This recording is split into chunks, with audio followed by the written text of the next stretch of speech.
You're listening to the Major Pod Network, the only place where your favorite toy store, card shop, arcade, theme park, and arena are all on the same block. Scratch that major itch.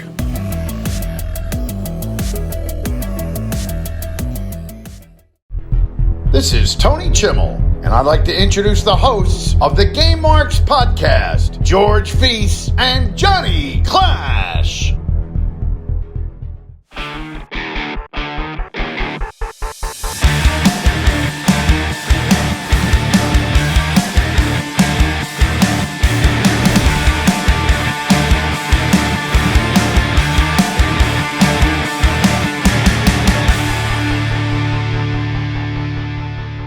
Welcome to the Game Marks podcast presented by the Major Pod Network. My name is George Feast. And I'm the man they call Daddy Clash. And today we have a special interview with James Deighan, the founder of MegaCat Studios, to talk about the upcoming RPG WrestleQuest. And please make sure to subscribe and leave a 5-star review and rating for this podcast on both Apple Podcasts and Spotify. And make sure to follow us on all forms of social media at Game Marks Pod. And don't forget, you can get early and ad-free episodes of this podcast for just $5 over at patreon.com/GameMarksPod. Daddy Clash, man. It's good to see your face. I never thought I'd say that. I missed the hell out of you. Well, we're back. We're back. We talk still, but this is a different environment. Like, I feel like we're back at home. Like, this is our jam, man. If you're just joining us the past few weeks, we're very crazy. We actually backlogged a bunch of episodes in preparation for Baby Clash to arrive. The newest member of the Game Marks podcast. She ended up coming a little bit early, so thankfully George threw up an old episode, so we had something there. We had SmackDown vs. Raw 2008 recorded, so yep. A few days after I came home, I settled in. I edited that. We were smooth sailing from there. We had everything scheduled, but now we're back. We're live every week. And we got a cool one today. Oh yeah. This is like, I feel like we've been teeing this one up, but not quite in the way that we thought. So obviously, we've been talking a lot about our excitement for WrestleQuest and everything that goes along with that. But today, if you're listening to this, you've read the title, you know, we are sitting down with James Deighan from MegaCat Studio.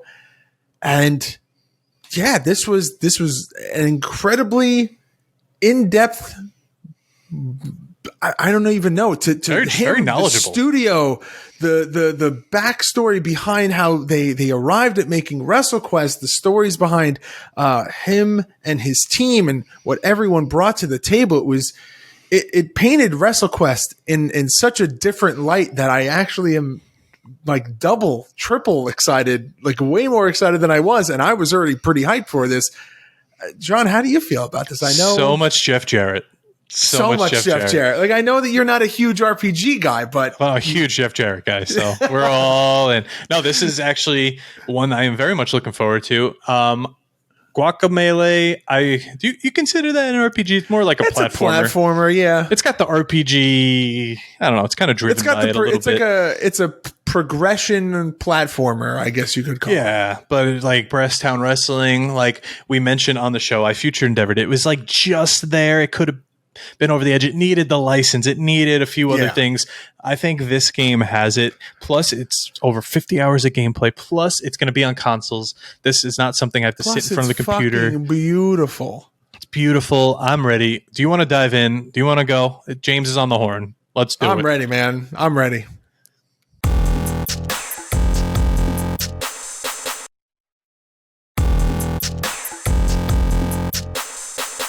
Ladies and gentlemen, we are here with the founder of MegaCat Studios, James Deighan. Welcome to the Game Marks podcast. Man, thanks for having me. I'm pretty excited. I wish I would have brought some entrance music. Oh, we could give you something. We'll throw something in the background. We give you the sable like row or something. I don't know. Now we're talking. Let's talk about that backdrop though. We just mentioned that before we got on. My goodness. So I sold 80% of my wrestling action figure collection to RGB model my consoles and connect them to a big switch.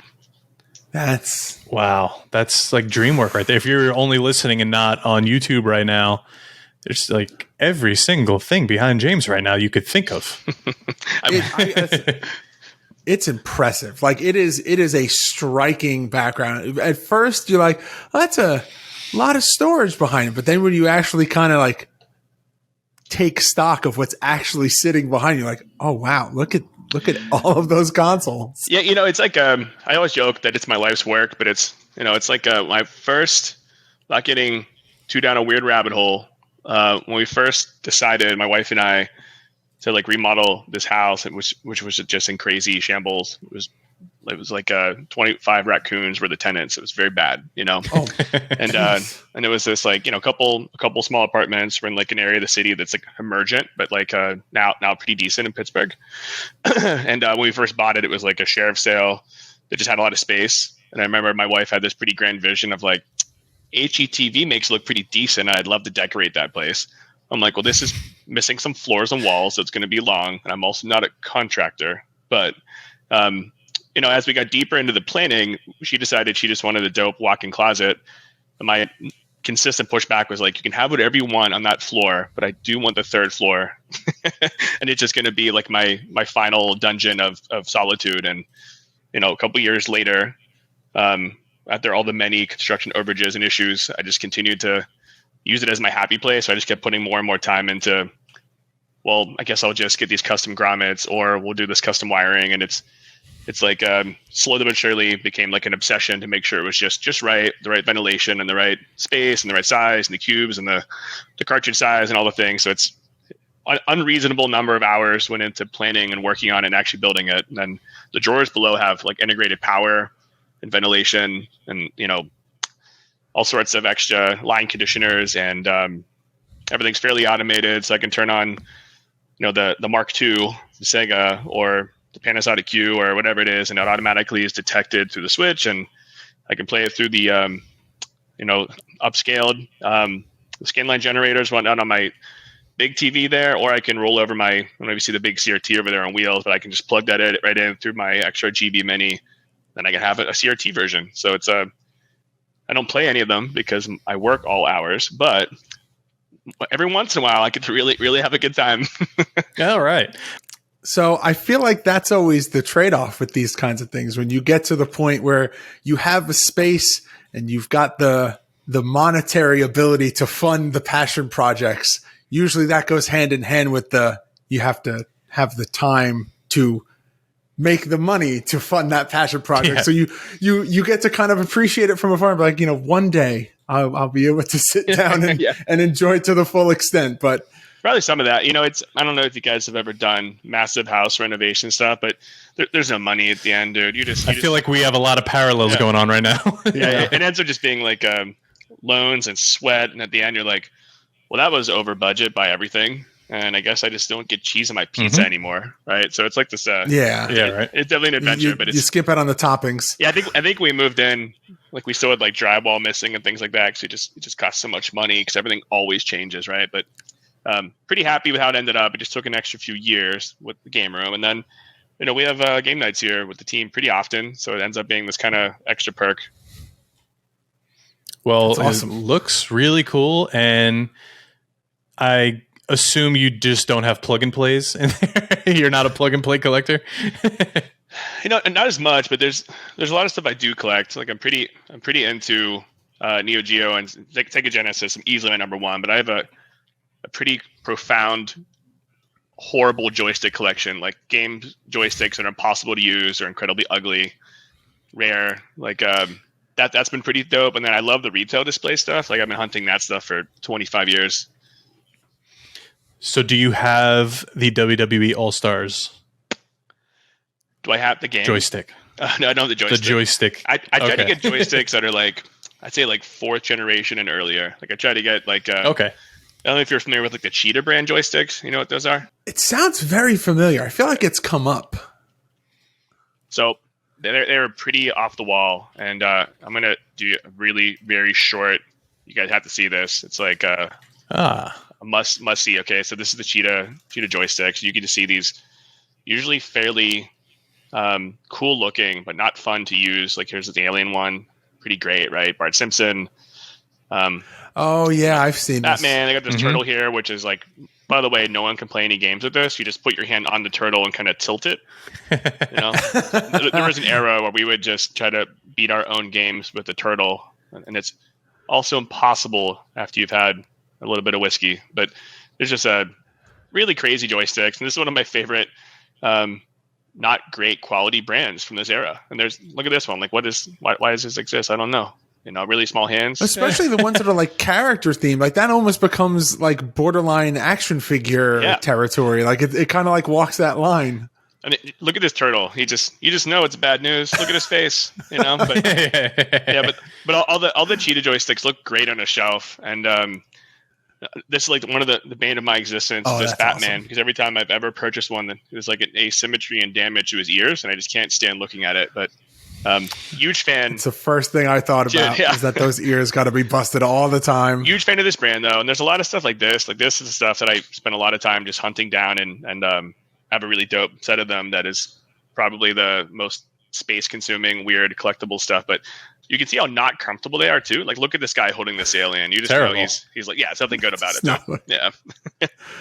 The Bart Simpson one, way too familiar. I feel like a cousin of mine or something had that, and I could just picture it on a desk. But we're here to talk about wrestling. You mentioned you sold your collection for that. Are you dabbling back in? I feel like once you're out, you always find your way back in. I mean, I got my full Sting collection back there. I know George has some stuff.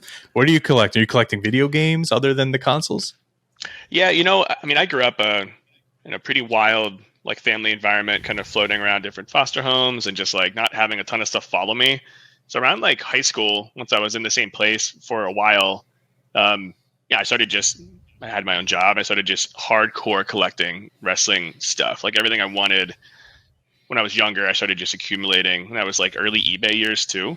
I'm like 38. So this was like, eBay was still pretty new at that time. And it was so much fun to complete my Hasbro sets and most of my LGN set. And I spent a lot of time doing that. And then as like any good collector, I just collected them to have them, right? Like, and then over time, over time, eventually, we moved and started determining what to keep, what to kill. And I had an era there as a massive Hulk Hogan fan growing up where I was going for like weird third party, like off the wall Hulk Hogan things. Like I'd like a Hulk Hogan boxing nun, if you know what that is. There were these really popular like Soviet Union like puppets. I'd like the Hulk Hogan boxing nun. I had a ton of just like really cheesy knockoff Hulk Hogan toys, like a lot of like Hulk Hogan consumable products, like Hulk Hogan animal crackers from Germany, like just things that weren't officially licensed, but are Hulk like. That became like my obsession for a while, like getting the most obscure look at this strange knocked off version of Roddy Piper that was only available in Italy. But, I did a lot of that for a while, and I ended up pretty soon after my firstborn, my foster mom had passed away and went back to the house, do all the clean out, do all the stuff. And I had so much stuff that was still over there. And I brought it back, inventoried it, enjoyed it for a few days looking at it. Probably kept 10% of it, dumped a lot of it with one of my friends, Tim. And I said, hey, do you want to sell it and cut me a percentage? And he has a business that specializes in reselling collectibles. And, so it was easy to trust him with it because, he's pulling open the first popcorn tin, spins over Jake the Snake, and he's like, this is the 6th generation Bret Hart with the silver glasses. I'm going to list that one separately in a Facebook group. I'm like, Tim, you're the shepherd I need. Take these, get rid of them. And it's but I'd spent so much time collecting the obscure stuff and the Hulk Hogan stuff, and I still have quite a bit of it actually around my room. You can't see because of the camera perspective, but I'll show you like a mini. You can see some kind of. Those are those big tall Hulk mugs. I got like 5 or 6 of those. Oh yeah, remember those? Oh yeah, look at that. To the other side of those, I also got those really small, short, like children's glasses with Hulk, Macho King, Brutus, etc. And I've, I don't know if you can see like we're gonna do some action shots here, see if I can find some stuff. But can you see that Mr. T's feet hanging off that big Game Boy? Oh yeah, right behind him, I got a couple giant figs and just a lot of like, it's hard to get rid of all of it, so I kept some of it. And we were right before we started the podcast, we were talking about our kids, and my son was like holding like an animal Hasbro action figure when he took his first steps, right? And it's like one of my most interesting and fun moments was whenever he was one. His name's Maximus. He would pick up his NWO Hulk Hogan and refer to it as his Dada doll, and I'm like, "That's right, baby," And it's he's like, "Dada, I got the Dada doll," and I'm like, "Of course you do. That's exactly right. That's Dada doll. Never forget it." But I just love watching him play with that stuff. So anything that's valuable is now gone. I kept a little bit of the nostalgia stuff, and then I leaned in heavier into my gaming thing since it's what we do, and it's so big in my identity. But I made a hard call, and I brought a little bit of the weird stuff to the office, and then I gave a lot of it actually to friends that are very committed collectors. So cool. So I definitely you're in see a safe space here with the marriage of wrestling and video games. This is the spot for it. Definitely see where WrestleQuest, which we're about to talk about, came from. So let's dive in. WrestleQuest, a wrestling-based RPG. We're very excited for it. We just played, what was it called, George? Brasstown Wrestling and Guacamelee to kind of prepare our audience for how much we're going to talk about WrestleQuest, and with the hopes of bringing you on, which we have you right here. And I feel like it's a very convenient time at the time of recording now. It was just announced that it's delayed to the summer. And to us, for something we always say, something our listeners, our Patreon, our whole community always says, we prefer this. If a game is not done, we do not want a WWE 2K20. I know a lot of decisions probably a lot of thought went into that decision to push it, but we are all on board. How did this game come to be? Tell us a little bit about it. Well, first, I want to just thank you for the willingness to understand that we're adding the last little bit of baby oil into the crevices of the pecs. Like, we just need those weeks, dude. But as far as the origin of WrestleQuest, so one of my best friends and our head of studio, Zach and Nick, were literally like family to me. We were sitting at the original office and talking about what inspired us to join the games industry and start making games, and what are our wish lists. And we realized that Zach will never feel like his life's work is complete without an RPG, and I will never feel like my life is complete without wrestling. And Nick was impartial to either and just wanted a lot of blood vials and heavy metal things to exist. and as we started mapping out what would make any of these things unique, Zach has such reverence for RPGs because that was what we were raised on with Secret of Mana and Chrono Trigger, and for me it was the same thing with wrestling games. Like, I have an infinite number of hours into playing so many wrestling games, and the office we have a great complete set of almost every wrestling arcade that can be set up in the arcade area. It's almost not fair to call it an arcade because it's just wrestling games plus NBA Jam. But it's a good lineup. Yeah, no doubt. It's a great lineup. But I love it. Most of my childhood memories are somehow baked around wrestling and in sports. And I just we started talking about what would make a unique visual identity and what makes wrestling interesting. So we very first started talking about it. Zach was from a household that wrestling wasn't allowed because it was too violent and too different. And I remember Zach wasn't quick to embrace it, but he did some independent research. And he came out of his office one day, and I remember sitting in the conference room, and he's like, "I get it, dude. Like, we're doing this because." He's like, it's the characters are larger than life. Like, the storytelling is key. That's exactly the creative pillar we need for an RPG. And then he's like, the biggest upfront challenge is we're going to have to find a way to work around all the different mechanics in a JRPG that aren't evolved, that maybe get a little grindy. And, how do I make the character classes interesting? He's like, let's spend some time, figuring this out. But if we commit to this, like, A, do we have enough money to make it and make it good? Because it's a big amount of content and it's a lot of stuff.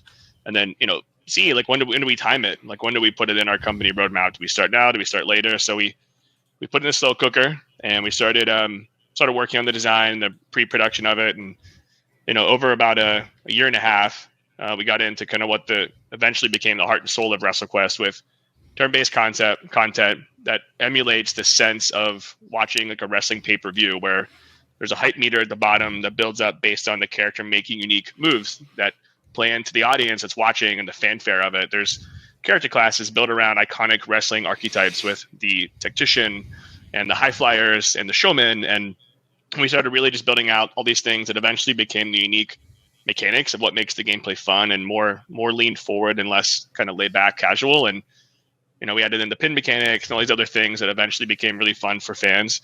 And then we started these slow, painful drudge of having every publisher tell us that there's no market for wrestling and RPGs together because wrestling is blue collar and RPGs are very, very white collar, and they're the thinking man's games. And it was like over and over and over. And we have never had a game that we've committed to that we haven't eventually found a publisher for. And we were just so confused as to why no one was sharing this WrestleQuest vision. And eventually, we met some wrestling fans at Skybound, and they really embraced it and said, I get it. Can you do it for this budget? And what does it look like? And so we just did everything we could to make it work. And it's been a massive strain and pain and coming of age for the team because we have wildly overscoped it. It's a 50-hour plus game. I think that's what we like to hear. Yeah, I think you can see the the level of fandom and love that we brought into every corner of it because it's all the things that happen whenever you love a game and make bad financial decisions happen in WrestleQuest. It's like you'd meet a new Brian Knobs would call us and he'd be like, James, like, you want to talk to Junkyard Dog's estate because I'd love to get him in there. And then we're like, of course I want that because I love the Junkyard Dog. And next thing you know, we're adding in new quests, new areas, new locations, new mechanics. And it was like that over and over and over. And normally if you're licensing in characters and IP, you do it at the very beginning, right? You lay out your whole roadmap of like, here's the strategy, here's the royalty, here's the breakdown, here's the forecast. And because we were just approaching it as fans more than anything else, I think we're pretty good at sticking around. We're coming up in year 7. We've made a lot of games for a lot of people, but we just love WrestleQuest so much. We just kept doing everything through the fan lens and hoping that would just come back to us if people got a chance to play it and hopefully share that enthusiasm. And we've been so blessed and so lucky that every time we brought it to a trade show, we'd have fans just kind of marking out, right? We'd have fans just like, and sometimes it's the funniest little corners that they get excited about. Like I can't even tell you how many times now I've been shocked by people popping for Conrad. Oh yeah, yeah, it's awesome, dude. Oh, It's great, and it's like some of the writing is I think pretty fun. I don't know if you guys have played the demo. There's a demo on Steam we just put up, and it's like some of the emails and the Twitter messages we get are they're great because they're like our people. It's almost like we made the game for them, Well, we always say that these are two very niche things, and when they come together, you have both sides saying, oh my God, here's an RPG of something I love, or here's a wrestling game of something I love. So it's cool to see both those together. You're talking about licensing now. You're talking about costs. We don't want you to get into that. That's your business. We want to talk about the wrestlers. You got the Macho Man. You got Jake the Snake, Andre the Giant. You just mentioned Junkyard Dog. I think there's LOD, Booker T, DDP. But then we got to talk about the commercial with Jeff Jarrett. Who got hit in the head with the guitar? That's Zach. He's still recovering. He's long-term concussion issues, and he'll never be the same. Yeah, he loved it, dude. Figured. He loved it, man. We had a medic on set because we were filming at the office, and I remember we had the whole prep of like, here's how to take it, here's what to do, and because Zach loves wearing shades because he's part wrestler now, he left the shades on and ended up like causing a massive amount of bleeding on his nose because as the guitar came down, the shades pushed into the bridge of his nose and kind of split it open. I remember Zach getting up from the floor and being like, "That actually hurt a lot more than I expected." And wrestling is real, but I can't wait for you guys to see the wrestling shorts. There's a lot of those shorts coming. We're going to start. Well, Skybound's in control of the timing, but they're coming up pretty soon. That's awesome. That I think shocked us all. We were all very happy to see it. We have a very big pro Jeff Jarrett community amongst us. So everyone, not only do we love this game, we all got a little giddy to see Jeff Jarrett involved as well. But you mentioned, so you guys have been around 7 years. You have some other titles. I was poking around your website. There's a Power Ranger game coming out as well. Oh, that's actually old, buddy. But yeah, that's old. Okay. That was a work for hire from way back, and okay. So Power Rangers, Monopoly Junior, a bunch of cool licenses. So those were all paid work for hire projects because we have a lot of experience working with blue chip and licensed brands, and we're able to manage the sign off and relationship management there. So we've had just a ton of folks who are much bigger than us games publishers that lean on us for helping to develop and polish and release. But I'd say that. I think that was 3 or 4 years ago for those, but yeah, we've done all sorts of different sizes and types and platforms. And as we've gotten deeper into Mega Cat, we've been able to take bigger and bigger risks for things like WrestleQuest, and I think you guys will love it. But there's a couple products that are going to pretty quickly follow that, and another one that's going to come out this year that we just can't wait for everyone to see, because we've been waiting for this year for many years. We have a closer and closer to our original vision, which is just making the games that we love and turning the work for hire kind of almost off. That's just amazing. George, you have anything to add before we get into these questions here from our listeners? The one thing that I want to say over and over again, I feel like we've talked about it so much on the podcast every time that WrestleQuest comes up, is that, so professionally as trade, John and I, both graphic designers. So we appreciate the hard work that not only goes into, the art style of a game. And when that looks beautiful and that hits on all the notes, obviously that's like the icing on the cake, but the branding and the material behind the marketing aspect of it, when that matches and is equally as just stellar, but in a totally different style, I feel like you guys have nailed that. And I wanted to talk a little bit about that, if you don't mind. Yeah. That artistic approach to, I'm looking at the website right now, it's a artistic rendering, but still has that pixelated feel, and it's beautiful. It's beautiful. Blends very well with the art style and the color style that you see within the screenshots, within the announced trailer, within everything else that you've shown, for the game. And I just wanted to talk about that. Like, what did you guys have this vision? Because it matches a lot of the styles that you guys have used for other titles, and it's just whatever you want to talk about with that. Yeah, I love it, man. Thanks for the compliment. The team has really worked hard on this at the kickoff, and I think this is probably interesting to wrestling fans.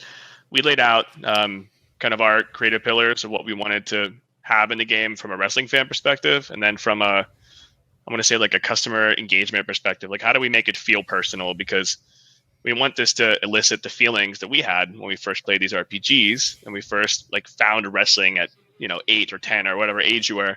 And we realized there was this funny recurring moment when we would talk to fans about their biggest and their most prominent wrestling memories of the childhood. A lot of it came back to toys and the action figures, so we kind of leaned on this. I'll do a quick share screen I don't want to overdo your screen share here, but we landed on this, this kind of moment where everybody had some strong memories of, wrestling merchandise. And we also have this other awareness that if you look at dozens of wrestling games in that era, they're all kind of the same 16 by 16 sprites. And it's going to be hard to make it stand out from a visual communication standpoint. So we kind of took this inspiration about let's make this over the top fantasy. Let's make it wrestling meets Lord of the Rings through a Toy Story lens. Let's set up and all the things that it solved were great. Like, as an example, we don't need to reference steroids. We just have model glue because it's a wrestling toy. We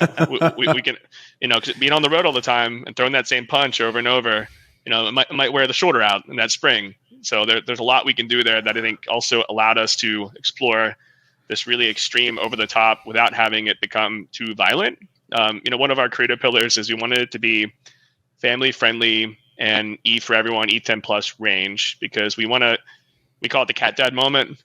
Like, we just love the idea of someone being like, son, Andre was here whenever your grandfather was here. And this is Andre the Giant. And he's, larger than life. And check this out. I can share this personal thing with you. And I think it's easier to do if you can reduce the violence and still have the fun and the over the top spectacle. So that was key too. Cause we wanted all the fun of that era of wrestling without some of the Attitude Era stuff maybe interrupting the cat dead moment. And I love the Attitude Era, by the way, but we just wanted to make sure we were opening up this kind of very unique visual that when you saw this, you'd know it's WrestleQuest, and it's not it's not being mistaken for Fire Pro or whatever it might be. And you can see these articulated joints and these plastics and all these different iconic toy references, and that's kind of throughout the entire world and universe. We call them commitment macho, but this is so cool. Yeah, but the so visuals beautiful. though. Yeah, thanks, man. The whole team just went pretty hard for a couple years on how to make sure that we were giving it everything that we wanted it to have as a fan, and then also just giving it a very unique visual identity that fits the theme and fits these characters, because we don't want it to look like an LGN or a Hasbro figure either. We wanted it to look like its own. So we came up with our own kind of proportions and our own kind of extremes with, make those biceps a little bit rounder, make those heads really clear, as you can see this giant skull and be like, oh, I'll recognize Andre's head anywhere, and then just in general, if you look at really well executed modern pixel art games, they blend like a little bit of there's layers of feedback and juice, so it's like the pawns in the light, they're dynamic and they move and they reflect, like you would expect water to, but it's still through pixels. So we just spent a really massive, probably unnecessary amount of time just trying to create these atmospheric things that I think help you get lost in an RPG. So that's a piece of it too. But I think that the visual identity is probably one of the first things that we felt really strongly about in WrestleQuest, and a lot of it was just inspired by how do we not get lost in the sauce, and how do we pay into these really crazy, awesome legends. That whether you're an RPG fan finding a wrestling game for the first time, or a wrestling fan maybe finding an RPG, that we're able to stand on either leg. So cool. I feel like that's always the thing that we like. Again, every time we talk about WrestleQuest, we make a reference about it on this, like about this podcast all the time. It's like, okay, so you've got video games, and we're gonna niche it down a little bit more, and we're gonna be wrestling video games. No. And then we always talk about like all the different like the categories. There's not a ton of car based wrestling games, but then Crush Hour exists, and if you like wrestling, you like wrestling video games, you like cars, well then maybe you like Crush Hour. And I feel like this is another one of those granular kind of niches that you could find yourself in, where it's just like, okay, you like wrestling, you like video games, you like RPGs. Well, hey, this is a whole new adventure. There's not a ton of options here, and I think that you guys are going to be leading the forefront here. Yeah, it's funny leading the forefront in a niche of a niche, but that's probably why all the publishers were initially saying no. They're like, what is happening? It's toys and it's wrestling and it's games, and it's like it's interesting to watch it unfold, because as we gotten deeper into more people playing, it's just been a lot of fans just going crazy because it feels so personal,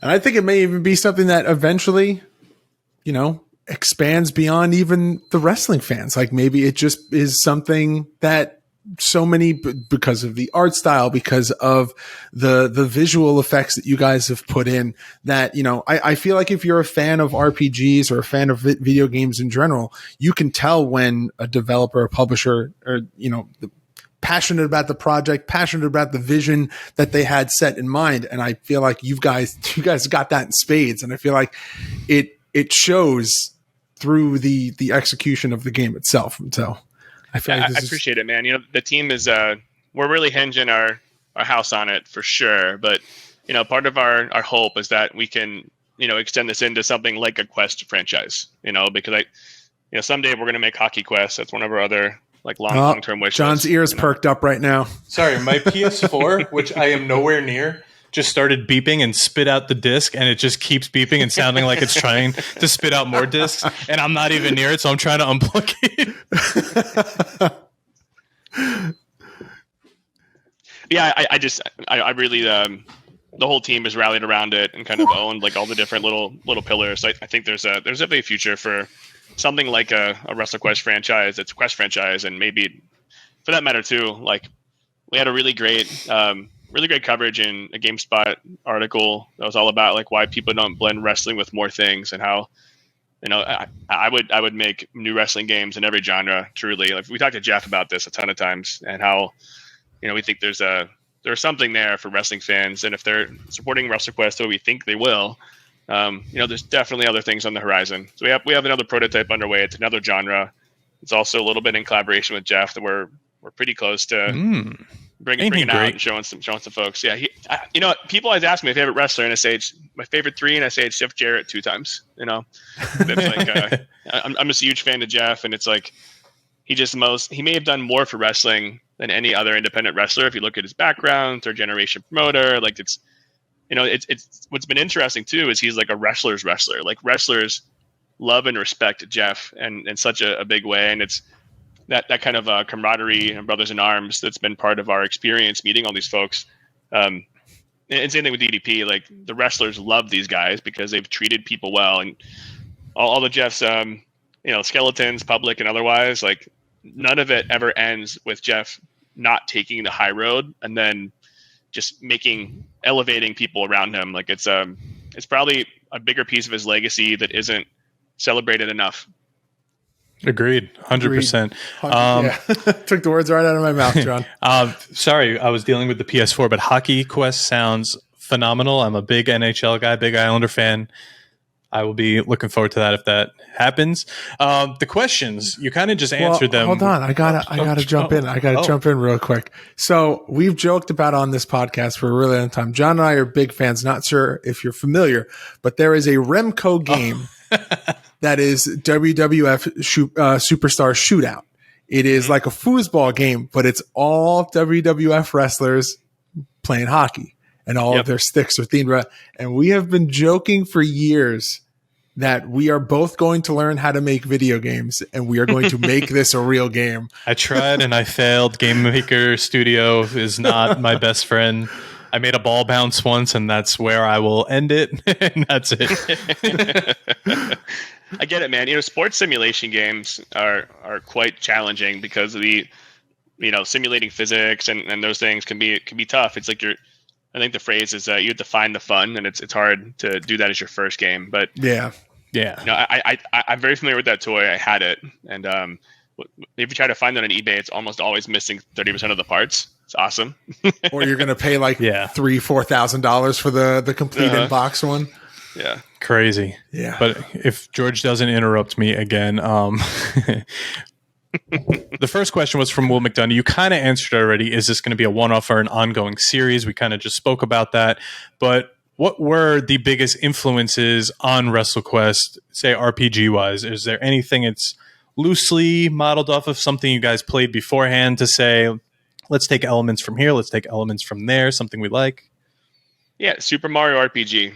It was like highly inspired by Super Mario RPG, and part of that was, we had this moment where we realized for a lot of people that was their first RPG. It also happens to be made by Square Enix, and for me, I remember that kind of sucking me into the genre as well. And same, it's easily one of my favorite all-time games. It holds up so well, and some of the characters are too. Like, I wish Malo and Gino would just find their way out, but it's just probably some deep legal licensing hell preventing that still. But the teasers of them being in Smash Brothers for all those years, man, they got me years. Yeah, I'm with you, man. I have such a love for that game, and so do a lot of the team members. So we also love the idea of that, whether it's your first RPG or your 41st, Super Mario RPG hits those nails on the head, because I think a lot of kids got tricked into playing RPGs and then fell in love with them once they got into that game.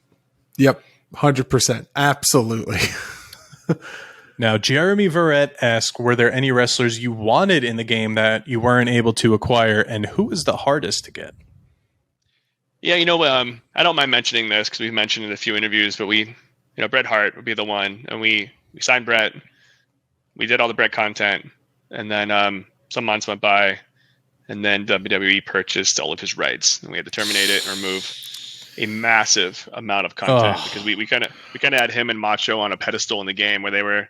You'll see when you play the game, but they're kind of they were intended to be these core inspirations. And one of the things that's unique about the game design for WrestleQuest is that we didn't want another game where you play as Macho or Bret. We wanted a game where you basically play as fans, that are so deeply inspired by it that they actually go through this coming of age journey to become wrestlers and go through these first person, adventures of what it's like to go through the scene and have territories and, spend time away from your wife and your children and being on the road and the obligation you have to your community as this like local independent superstar that maybe it's time for you to move to the next level, but you don't want to let your other people down. And so there's a little bit of I'd say serious undertone with the stories. And a lot of those stories were inspired by stories we picked up from working with talent. But Bret would be the one that was most heartbreaking to me and the team. And then I'd say that there's like a few folks that we were really excited to work with that we got stuck in other strange legal arm wrestling matches with. So like Ultimo Dragon, we signed with 3 separate people, but we couldn't validate that any of them actually, including Ultimo, knew who could actually sign anything. So we ended up not being able to use Ultimo despite our best effort and interest. And there's all sorts of things like that in wrestling. Like a lot of folks ask us like why there haven't been other independent licensed wrestling projects in a big way, and it's because it's like a world of landmines. It's like the wrestlers don't always know, and then the trademarks are complex because there's trademarks around costumes, gimmicks, names, regions. It's very, very different than traditional games licensing. So I would not recommend anyone do a wrestling game at this point without WWE. And we've done our best to always verify conflicts through WWE before jumping off the deep end. And that, they'll be honest, they've been pretty great to work with because we're not working with them directly, but they're at least willing to tell us whether or not they have a license active and act as an additional level of assurance, which is definitely not expected or required. And I think a lot of it is the fact that it has a very unique visual identity that's not competing with them, different genre. It's a different product design. It's not really, no one's going to play this and not buy the next 2K game, right? Right. They're not the same experience. So I think that's given us and that was by design for us. We didn't want to, like step on Vince's toes. Like he's kind of like my hero, right? Like it's like, if I look up to one person in the world, it might be maybe Vince and Macho Man, Was there any thought to just take that Brett model and just turn that singlet orange, call him like Red Fart or something? And would that lose just all of the aura? What's interesting is the way this works in licenses is that you lose your leg to stand on for parity if you have official licenses next to them, because it can misinform and misrepresent characters. So as easy as that would have been, we were not able to do that, unfortunately. Yeah, in some situations it may create more problems than it solves. Yeah. And the truth is too, we hope that there's a sequel and WWE's part of that, and I'm going to reuse that Brett content's coming out, baby. We're shoveling it in, The assets exist, just got to repurpose them. They're adding anyone to anything now. Becky Lynch, Kofi, like everyone's in all these random games. You never know. This could be, you could have Brett, you could have whoever the hell you want. But Jamie Patterson wants to know, are there plans to add more characters down the line in DLC? Do you have anything in the pipeline? Anything happening? Yeah, we can't get too ahead on disclosing the details, but we have some really great DLC. Awesome. That's what we like to hear. Now, Sean Tecker, who's actually in the audience, he's the only one in the audience of this podcast right now, wants to know what keeps you up at night as it gets closer to the release date. What's eating at you? I guess it's just the anticipation, like it's when you work in a game this long and there's so many gallons of baby oil poured all over the place. It's really more about like, we're just excited for fans to get all the way in. Like we've had nothing but a profoundly positive reception so far, which is not normal for games. Like normally you put a demo up, bring it to a trade show, someone comes up and tells you how much they hate you, but it's with WrestleQuest, we've had like a PAX East this year. We had probably 100 people around the ring, like chanting WrestleQuest and MegaCat. It was just like the most surreal stuff that's ever happened to it. Yeah, it was crazy. So it's like, as a former independent wrestler myself, I have to ask, who booked the ring for PAX East? We worked through a couple fantastic promoters to get the talent. So one of our independent wrestlers in it, Cal Harrow, Fanny Pack Kid, his dad David is like a GLCW and some other like 20 years of shows and signings, and he actually helped us pick some great top independent unsigned wrestlers. And then the actual ring itself was a massive, slow burning challenge because we're coming out of COVID. Reed Pop is a massive organization. They've never had a wrestling ring in an event.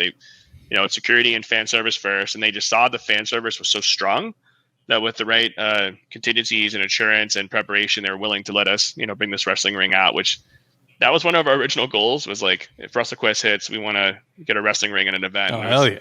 Started off as a joke, because it's like, it's kind of one of those silly things you write in the whiteboard and you just like hope, but how many years they did that at E3 and it's still happening now with Fight Forever. Yeah, I mean, totally. And it's like, but we've never seen it with independent wrestlers and never with like the silly gaming intersection we wanted, so there was a couple of those guys that came were just fantastic. We had some heels just like calling out Pikachu at the Nintendo booth and challenging Yoshi and all these things that that was like part of the origin of WrestleQuest was having moments like that. So definitely a lot of fun. I actually did one years ago. It was a pulled pork convention, which is so weird. And for some reason, we had a wrestling ring there, and I think it was O.C. Umenura from the New York Giants was there. And for some reason, we were all heckling him because he would just absolutely not sell anything and not react to anything we were saying. And we went hard. And eventually his security guy came over and was like, guys, listen, you got to cut the shit. He's losing his mind over here. So we were like, all right, that's a win. Yeah, I love that, man.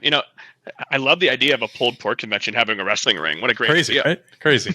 That's like a whole episode in itself. I want to unpack all of that. It's not. It was just cool because it was like White Plains, the cool like Raw arena. But enough about me.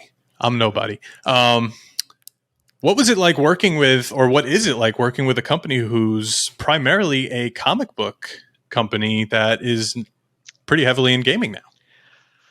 Yeah, they're really complex to unpack, man. There's TV and movies and I don't know if you saw that Nicolas Cage Renfield vampire movie pretty recently. We just made a game for that. Awesome. It's in early access on Steam. Awesome. If you like Vampire Survivors games, I think you'll really like what we made for Renfield. It's been also pretty well received for like a genre that's fairly highly critically abused. So it's but Skybound is a complex organization. They have like tabletop business and they have, all these like giant flagship $100 million things, and they also work with independent game studios like us. So it's been a lot of fun because what they really are is like a group of nerds that understand fandom, and that's kind of where we clicked and got along. Is that they just like making stuff that gets fans excited, and that's what originally got them to greenlight WrestleQuest. Nice. Yeah, I'm a big Walking Dead guy, so I'm very familiar with all of that, comics, games, everything. So. I think this last question here is the most important one. It's the most burning question that we've kind of touched upon, your love for this as well. Are you getting figures based on WrestleQuest? Is that happening? Dude, it's so complex, dude. I wish I could give you an answer. I can tell you that we've been around. That was one of the original wish list items, and we've now worked with several different figure groups. And in the time that we've met them to moving forward, all sorts of things have transpired with each of them. And we just have such a love for all of those things. We want it done right. And we don't want to attach our WrestleQuest brand to someone that's not going to deliver or not get them into production or not anything else. So we tabled it for the moment, knowing that it's like a top wish list item. And we've had a lot of folks reach out to us that want to bring it to life. So I'm sure there'll be something happening within a year post-launch because we have almost 2 years of DLC in the roadmap. And, there's nothing I'd want more than like a nice muchacho man next to my macho man in my house. Yeah, we might have to get you in touch with Major Bendy's and make something happen. Yeah, I was going to say, we know some guys that have a very successful toy company. That's a Cardona, right? Yeah.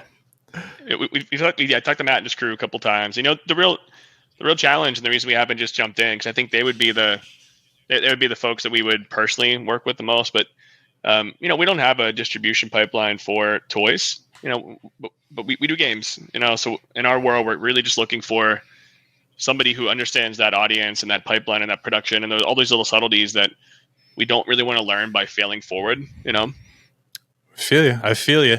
Anything else you want to plug? Anything you want to talk about? Any other games in the works before we head out of here?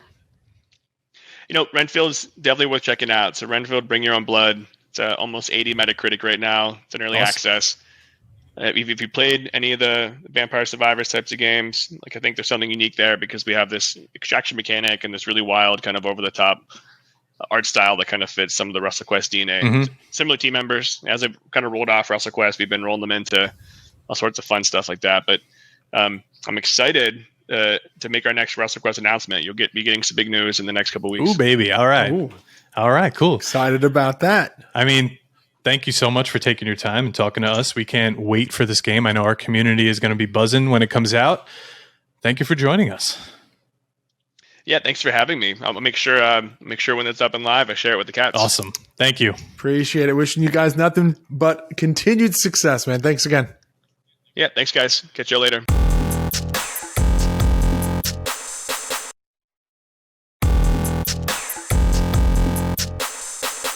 All right, guys. Like, how are you not so much more pumped for this game now after listening to that?